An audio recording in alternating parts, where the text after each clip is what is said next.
Tempat anak muda bersuara. Sherlock aja.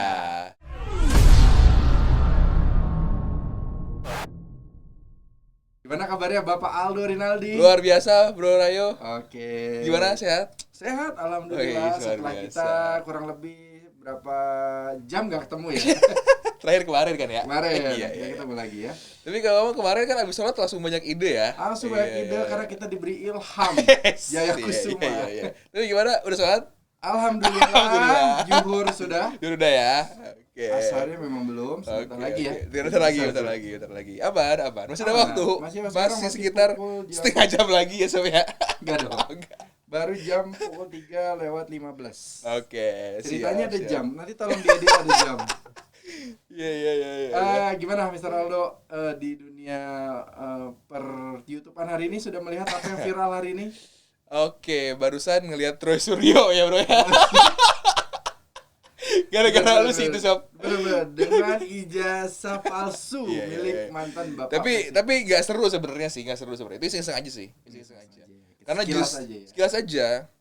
Karena kita tontonan lebih berapa bobot Pasti dong ya. Hanya sebatas ijazah. Iya. Tapi yang pasti gini, kadang kita itu kejebak sama tontonan-tontonan, sama hal-hal yang sebenarnya nggak bikin produktif.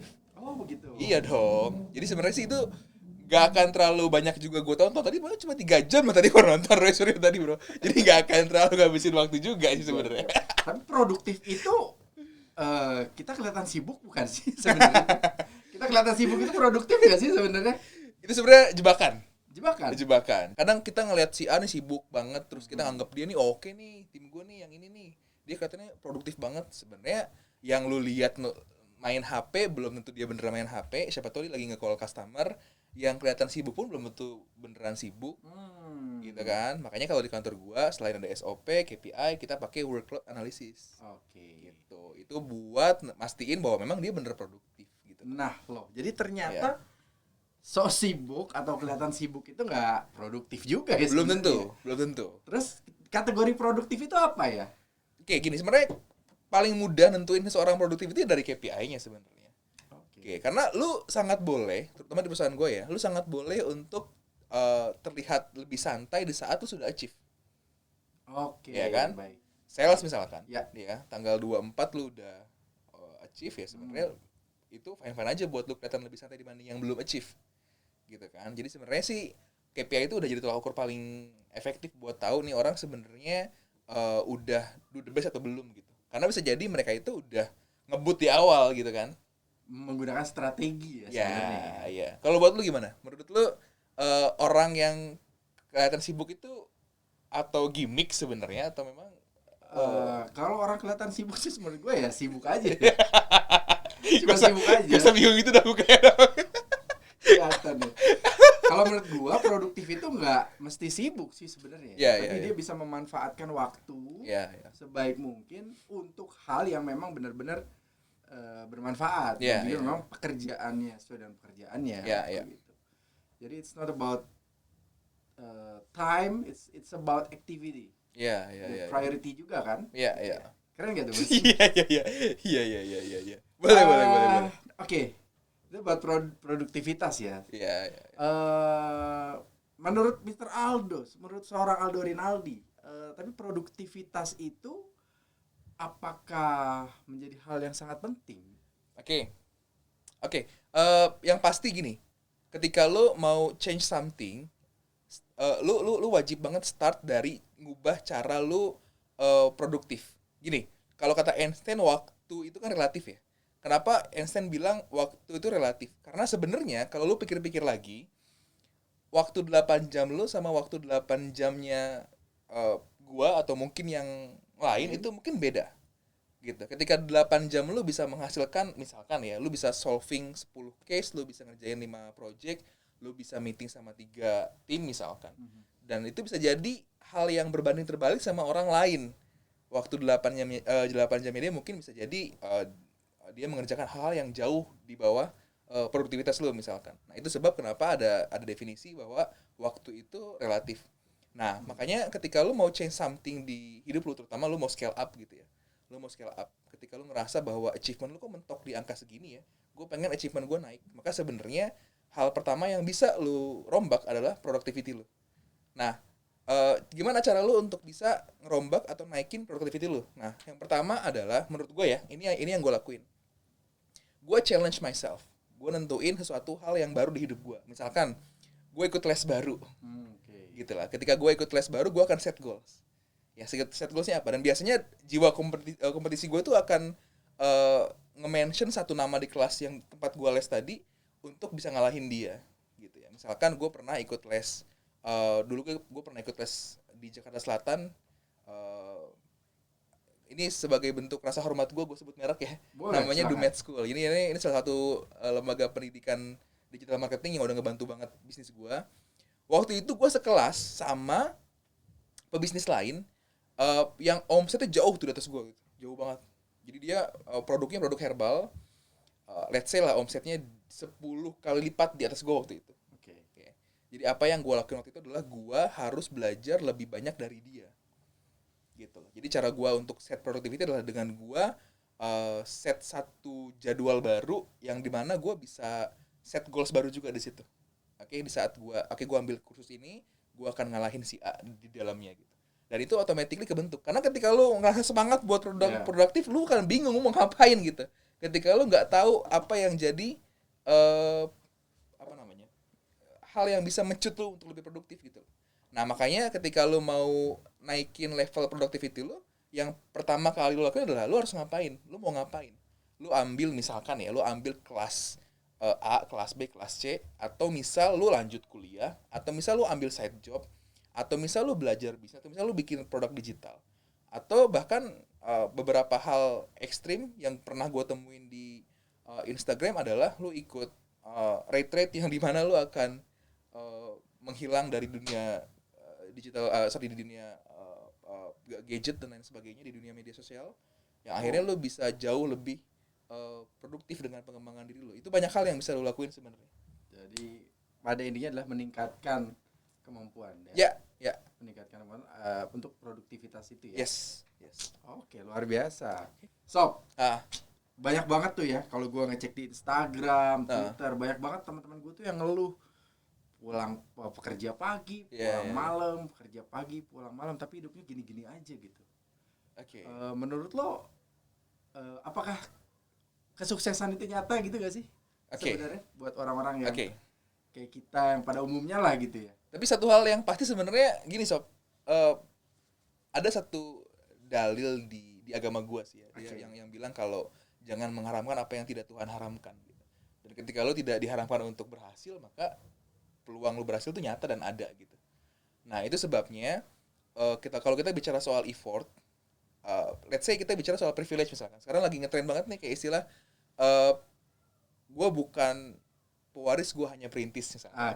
Itu lagi ngetrend banget. Di balik kata-kata itu kan sebenarnya dia menunjukin bahwa gue ini bukan orang yang lahir dengan penuh privilege. Nah, itu gitu. Pertanyaannya, apakah kesuksesan itu hanya milik orang-orang yang memiliki privilege?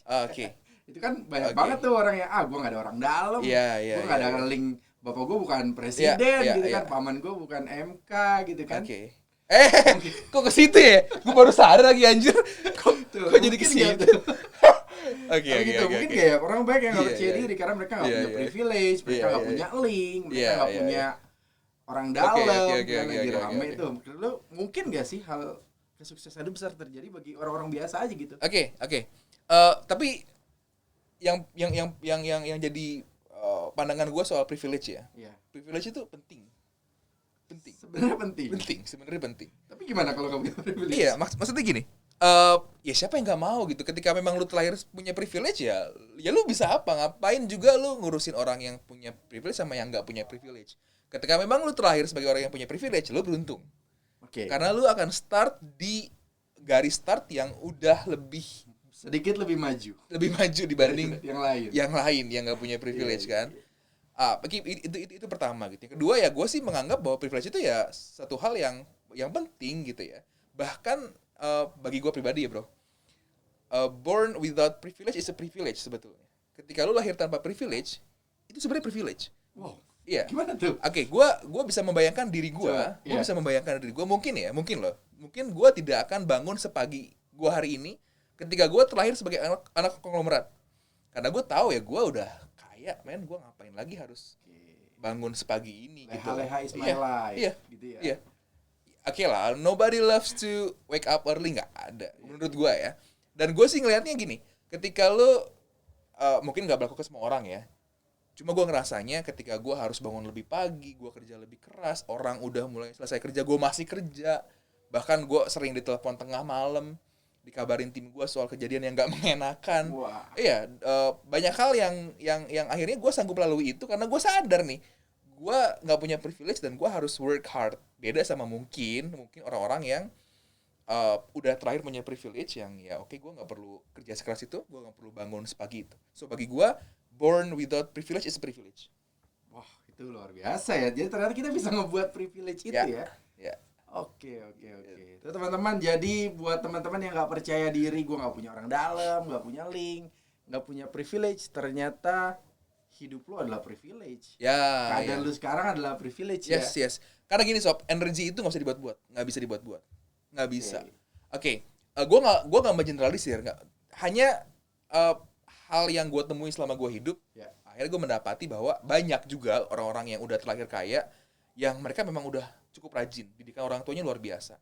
Tapi pun nggak sedikit, mereka memang terlahir sebagai anak orang kaya yang ya akhirnya bangunnya ya siang, terus kerja, dapat proyekan dari orang tuanya gitu, kerja musiman ya, begitu ada proyekan dia kerja, itu pun dari orang tua kerjanya gitu. Dan akhirnya bikin mereka tidak hard work mungkin kalau mereka nggak lahir dari orang kaya, mungkin gitu ya. Dan itu nggak bisa dibuat-buat. Ketika memang typically ya, mereka lahir dari keluarga yang udah cukup mapan, mereka tidak diwajibkan dalam tanda kutip untuk kerja sekeras itu. Nggak bisa juga dibuat-buat untuk kayak gue harus bangun pagi nih, gue harus kerja keras nih, nggak bisa. Energi itu natural bro, nggak bisa dibuat-buat. Ketika emang lu udah set goals di hidup lu dan lu sadar betul lu orang nggak punya privilege and you have to create your own privilege, energi itu akan hidup dengan sendirinya di diri lu gitu. Bangun pagi melek. So apalagi buat pengusaha sob ya, kayak gue nggak punya jam kerja, who wakes me up? Nggak ada, gue nggak punya jam kerja. Iya, gue nggak punya jam kerja, gue nggak punya hari kerja, dan the only one who can make me discipline is just myself gitu. Gue yang harus tim gue nih, karyawan gue udah ngerti gue bangun, gue selesai gue sholat subuh, gue ngelis kerjaan gue hari itu, dan nggak sedikit yang akhirnya gue mulai percakapan di grup di jam itu setelah gue di jam itu dini hari itu enggak dini hari juga kayak pagi buta itu pagi buta itu gue sih mereka tahu lah kalau gue nggak mewajibkan mereka untuk balas di jam itu enggak gitu lah. Tapi gue akan mulai listing, gue akan mulai reminding mereka, dan di jam-jam itu pun gue ngerasa kayak itu jam panjang banget. Kalau di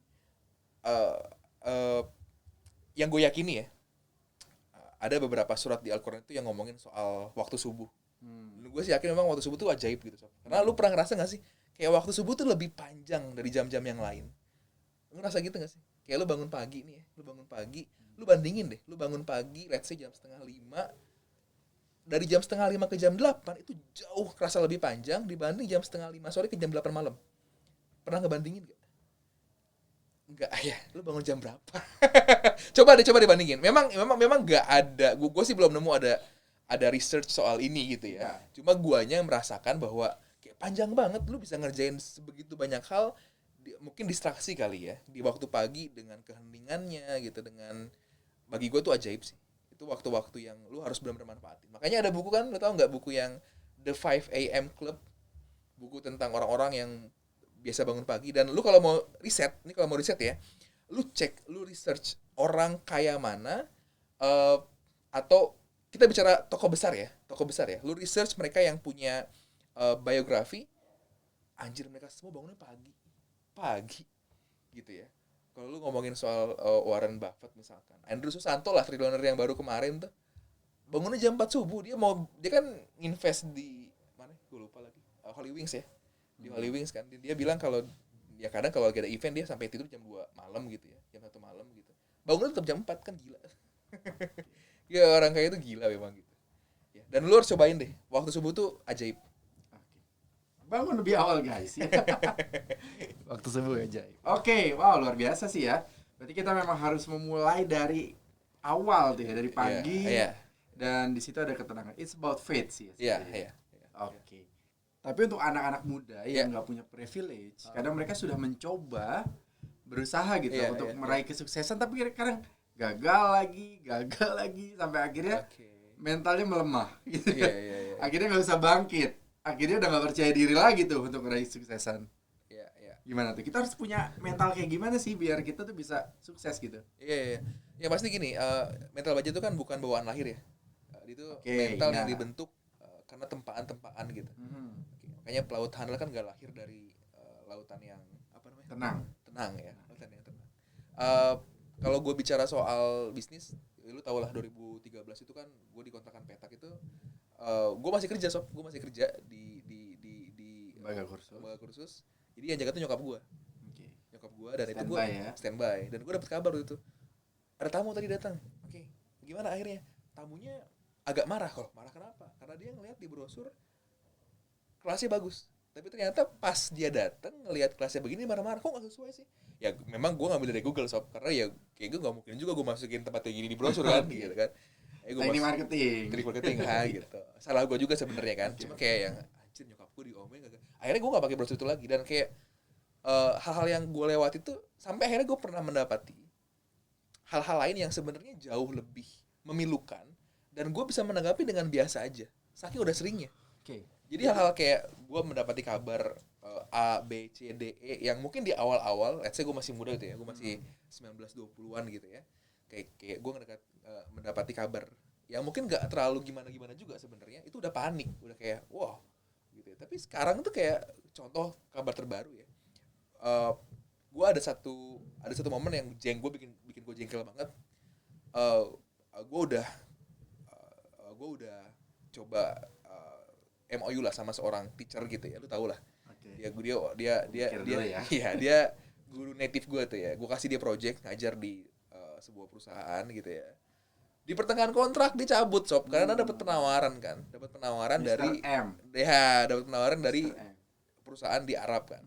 Oke, gue tahu lah pasti gede penawarannya kan. Betul. Tapi kan lu udah komit sama gue nih. Kayak gue udah marah tapi kayak oke lah. Kayak gue masih bisa untuk bilang oke dan oke, we'll find another teacher. It's okay. Kayak gue masih bisa tuh ngomong gitu. Mungkin kalau gue dulu gue udah nelpon si guru itu gue maki-maki dia. Gitu bedanya. Makanya mental tuh kayaknya dibentuk dari pengalaman yang lo lewatin gitu. Lo ngerasain gitu gak sih? Kayak semakin usia lu bertambah tuh kayak lu menanggapi sesuatu tuh kayak jauh lebih tenang. Seiring banyaknya pengalaman pahit yang menerpa ya. Makanya gini anak muda yang dia aktif di organisasi, dia ngambil beberapa ekstra ya. Bukan kupu-kupu ya, kuliah pulang gitu. Tapi ini memang anak-anak muda yang dia kegiatannya dibuat produktif mungkin, pasti dia punya mentalitas yang lebih terlatih dibanding orang-anak yang dia waktunya cuma hanya untuk kuliah aja gitu. Dan mereka sudah membiasakan diri dengan kegiatan-kegiatan yang padat, polemik yang mereka hadapi dalam berorganisasi gitu ya.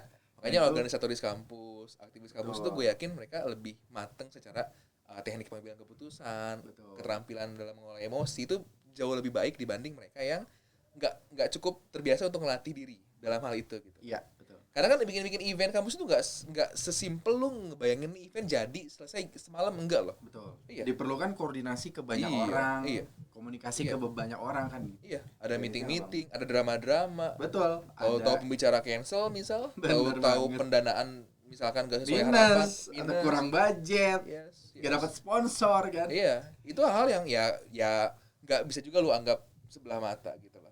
Ada hal-hal lain yang mungkin juga diperluin buat ngelatih si mental itu gitu. Makanya menurut gue sih anak kuliah better lu juga aktif ikut organisasi. Iya. Benar, baik internal maupun eksternal kampus. Iya. Kayak lu aktif di apa?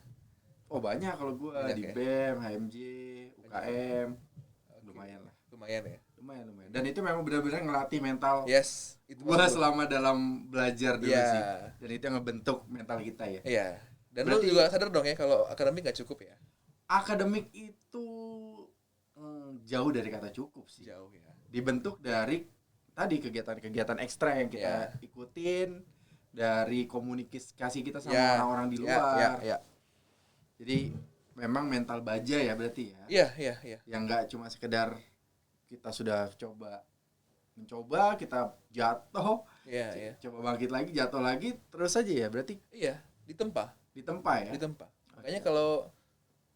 Makanya kan ada quote-nya Sukogi yang bilang terbentur. Oke. Dibentuk dari keterbenturan. Iya. Masuk lah. Masuk. Pindah doang kata-katanya. Iya. Oke. Jadi memang mental baja itu penting teman-teman. Gak sekedar mental tempe. Iya. Apalagi dalam berbisnis berarti ya itu. Yes. Wow. Yes. Ternyata banyak juga ups and downs-nya ini ya lo dalam menjalani bisnis ini ya. Apalagi di awal-awal ya dulu ya. Oh pasti. Yang diremehkan tuh. Pasti. Tempat kursus dalam dikontrakan gitu kan. Dalam gang. Iya, bahkan teman gua sendiri pun ngeremehin. Teman baik gua ngeremehin. Justru yang paling sakit tuh karena lu diremehin teman paling deket lu gitu. Karena kan teman deket nggak mungkin juga dia nggak belak-belakan ya. Iya benar. Ya. Mungkin bohong lah ya. Iya. Terbuka lah ya, lebih terbuka ya. Justru kan semakin tapi lu ternyata itu menyakitkan. Iya, tapi kan memang harus diterima gitu. Karena gini, justru kan lu akan bisa bilang dia teman baik lu saat dia bisa nyampein apa adanya. Iya. Ya kan? Beda hal sama yang mungkin teman belum terlalu deket gitu. Kayak lu bikin sesuatu, cobain dong.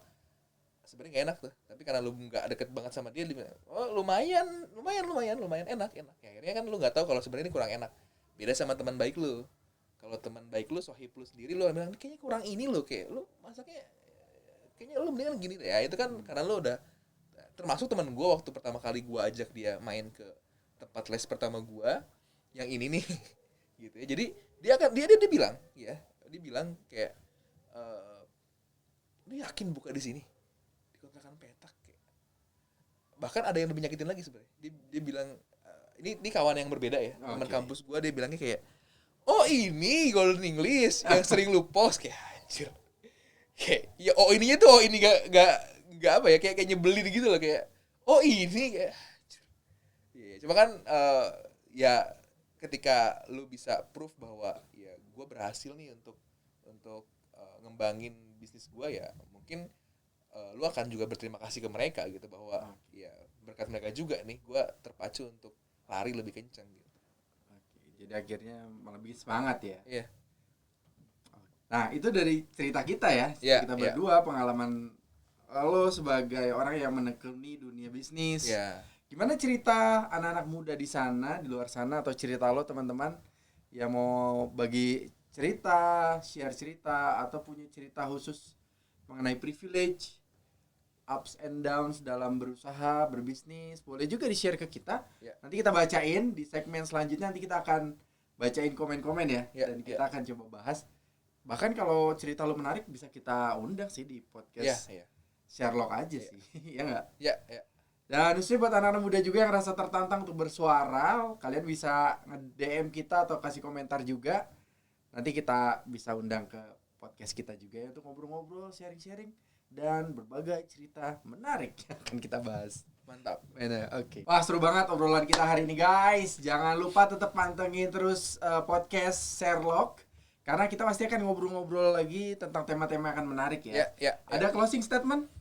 Aldo? Oke, kalau ngomongin soal privilege, lu boleh lahir tanpa privilege, tapi jangan biarin anak lu lahir tanpa privilege. Jangan patah semangat, terus berusaha, dan juga jangan lupa tetap tontonin podcast kita selanjutnya, di episode selanjutnya. Sampai berjumpa teman-teman di episode selanjutnya. Tempat anak muda bersuara, Sherlock aja. Bye-bye.